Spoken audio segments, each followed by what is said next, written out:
In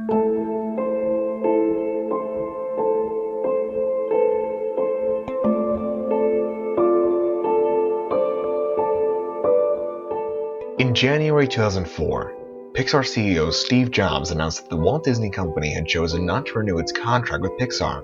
However, Michael Eisner stated that he was okay with this because he believed that the company could produce sequels to Pixar's films that would be just as good as the originals.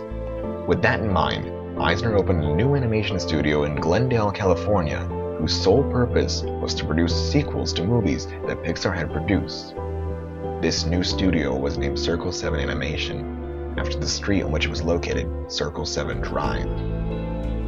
In addition to creating screenplays for sequels to Monsters, Inc. and Finding Nemo, the animators at Circle 7 also began developing ideas for a third Toy Story film.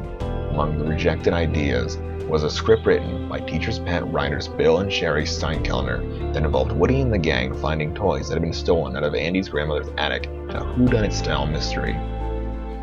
Finally, Disney chose a draft that had been submitted by Jim Hersfeld. However, they felt it needed some rewriting and gave Bob Hilgenberg and Rob Muir, writers of the sequel to Monsters, Inc., the task of doing so. Concept artists that worked on developing the look and character designs for the film included Rick Sluder, Jim Martin, and Shane Zelvin. However, in January 2006, when new Disney CEO Robert Iger decided that Disney was better off with Pixar than they were without them, he bought the latter company for $7.4 billion and subsequently closed down Circle 7 Animation, ending production on their films. With background on Circle 7 Animation, we can now introduce the plot of the original Toy Story 3.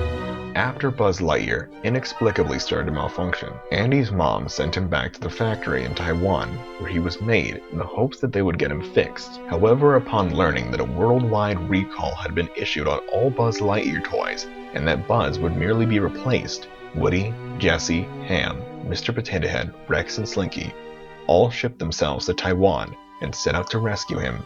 Meanwhile, at the factory, Buzz later met a number of recalled toys, from whom he would have learned that all useless toys get crushed by a giant machine, which in due course would have led him to attempting unsuccessful escapes. Elsewhere, Woody and the gang got found by a human and taken to a daycare center, which they were eventually able to escape using a vehicle they constructed out of a shopping cart, a vacuum, and some balloons. Although Buzz ended up being partially injured by the toy-crushing machine, the other toys made it to the factory in time to save him.